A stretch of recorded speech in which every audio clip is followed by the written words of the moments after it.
तो electric charges को समझने के लिए हमें एटम के बारे में बेसिक नॉलेज होना जरूरी है। तो चलिए हम डिस्कस कर लेते हैं बेसिक स्ट्रक्चर ऑफ एटम। अच्छा, ये बातें आपको ऑलरेडी पहले से भी पता होंगी, तो हम जस्ट एक क्विक रिवीजन कर लेते हैं। एटम के बीचों बीच लोकेटेड होता है न्यूक्लियस, और न्यूक्लियस के अंदर प्रेजेंट होती हैं दो चीजें, प्रोटॉन्स एंड न्यूट्रॉन्स। न्यूट्रॉन्स के ऊपर कोई चार्ज नहीं, जीरो चार्ज हम कह सकते हैं, वो न्यूट्रल स्पीसीज होते हैं, जबकि प्रोटॉन्स के ऊपर प्रेजेंट होता है पॉजिटिव चार्ज।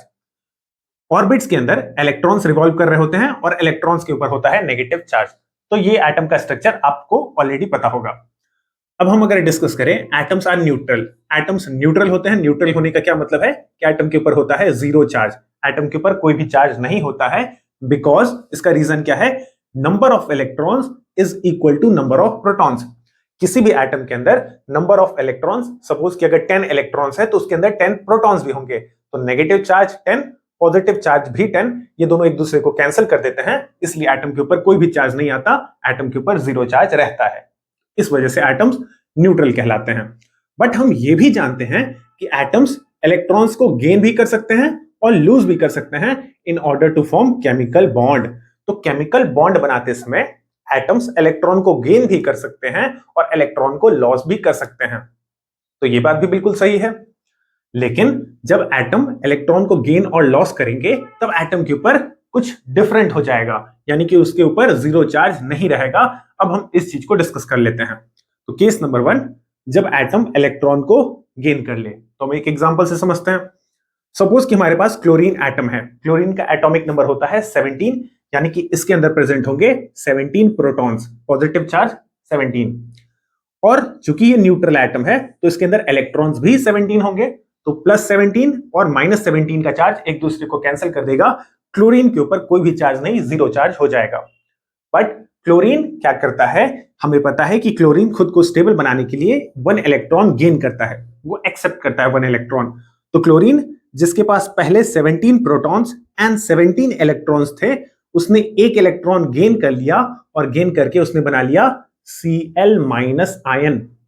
ओके, और इस Cl माइनस आयन के अंदर प्रोटॉन्स तो अभी भी 17 रहेंगे क्योंकि प्रोटॉन्स तो चेंज हुआ नहीं। बट क्लोरीन ने एक इलेक्ट्रॉन को एक्स्ट्रा गेन कर लिया, यानी कि पहले उसके पास 17 इलेक्ट्रॉन्स थे, तो अब 17 में 1 ऐड हो गया, तो अब उसके पास हो गए 18 इलेक्ट्रॉन्स टोटल। बट अब अगर हम कैलकुलेशन देखें तो यहां पर इलेक्ट्रॉन्स की संख्या ज्यादा है प्रोटॉन से। इलेक्ट्रॉन्स हो गए 18 जबकि प्रोटॉन्स अभी 17 है। तो अगर आप देखोगे तो इस पर -1 का चार्ज आ जाएगा। नेगेटिव चार्ज है 18 और पॉजिटिव चार्ज है +17। अगर हम सिंपली इसे ऐड कर दें तो यहां हमें पता चल रहा है कि क्लोरीन के ऊपर -1 का चार्ज आएगा, जो कि यहां पर मैंने शो भी किया है। ओके, तो इस सिनेरियो में हुआ ये कि नंबर ऑफ इलेक्ट्रॉन्स ज्यादा है in comparison to number of protons.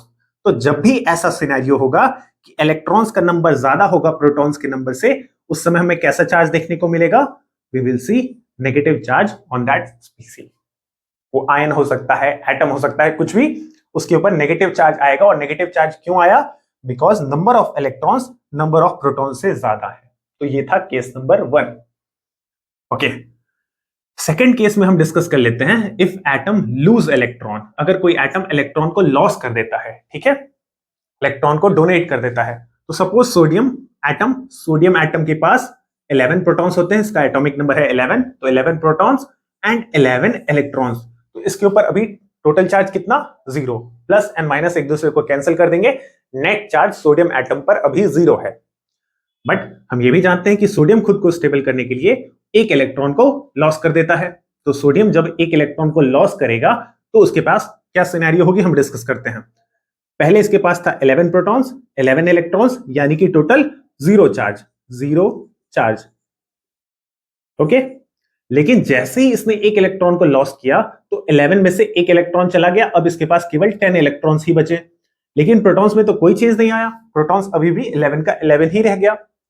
तो अगर हम यहां पर चार्ज कैलकुलेट करें तो हमारे पास पॉजिटिव है +11 और नेगेटिव में -10 चार्ज। अगर इसे हम सॉल्व करेंगे तो यहां पर +1 का चार्ज हमें दिख रहा है, यानी कि सोडियम ने जब एक इलेक्ट्रॉन को लॉस किया, ये इलेक्ट्रॉन लॉस करके बाहर निकल गया, तो इसके ऊपर +1 का चार्ज हमें देखने को मिलेगा, और वही मैंने यहां पर शो किया है +1।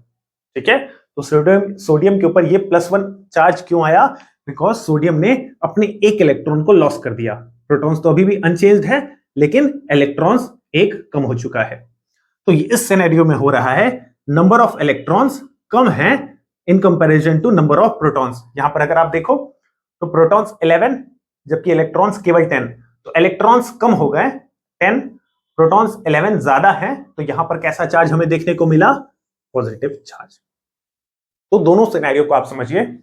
पहले केस में जब नंबर ऑफ इलेक्ट्रॉन्स ज्यादा थे नंबर ऑफ प्रोटॉन से, तो हमें नेगेटिव चार्ज देखने को मिला, क्योंकि इलेक्ट्रॉन्स के पास नेगेटिव चार्ज होता है और नेगेटिव चार्ज यहां पर ज्यादा है। अगले सिनेरियो में जब एटम ने इलेक्ट्रॉन को लॉस किया, तो जब इलेक्ट्रॉन लॉस हो गए तो अब नंबर ऑफ इलेक्ट्रॉन्स कम हो गए इन कंपैरिजन टू प्रोटॉन्स, तो प्रोटॉन्स का चार्ज ज्यादा हो गया और प्रोटॉन्स के ऊपर होता है पॉजिटिव चार्ज, तो पूरे एटम के ऊपर कैसा चार्ज आ गया? Positive charge. तो इन दोनों केसेस के अंदर हमने ये देखा कि अगर एक एटम इलेक्ट्रॉन को गेन करे या फिर इलेक्ट्रॉन को लॉस करे, दोनों ही केसेस में चार्ज आते हैं।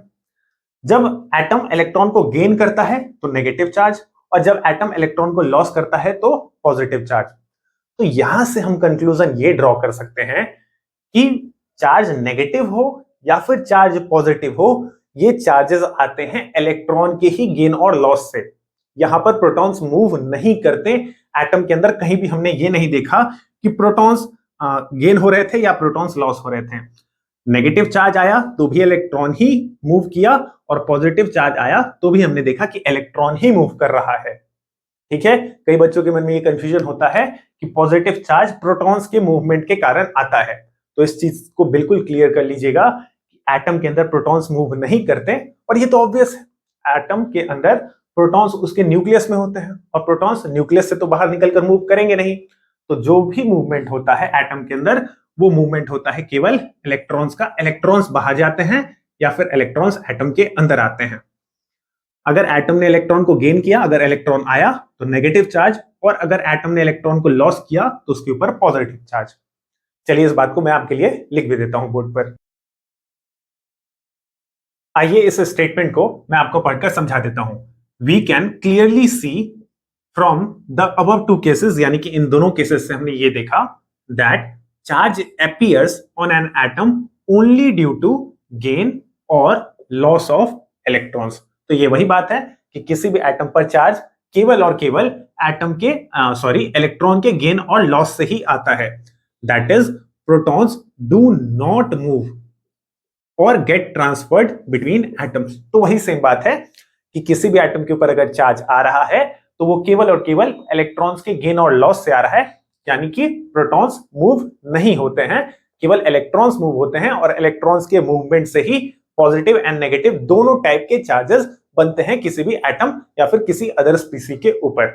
ओके, अगर हम चाहें तो इन दोनों केसेस का यूज करके हम इलेक्ट्रिक चार्ज का डेफिनेशन भी बना सकते हैं। एक आसान सा डेफिनेशन, क्या बन सकता है ये डेफिनेशन?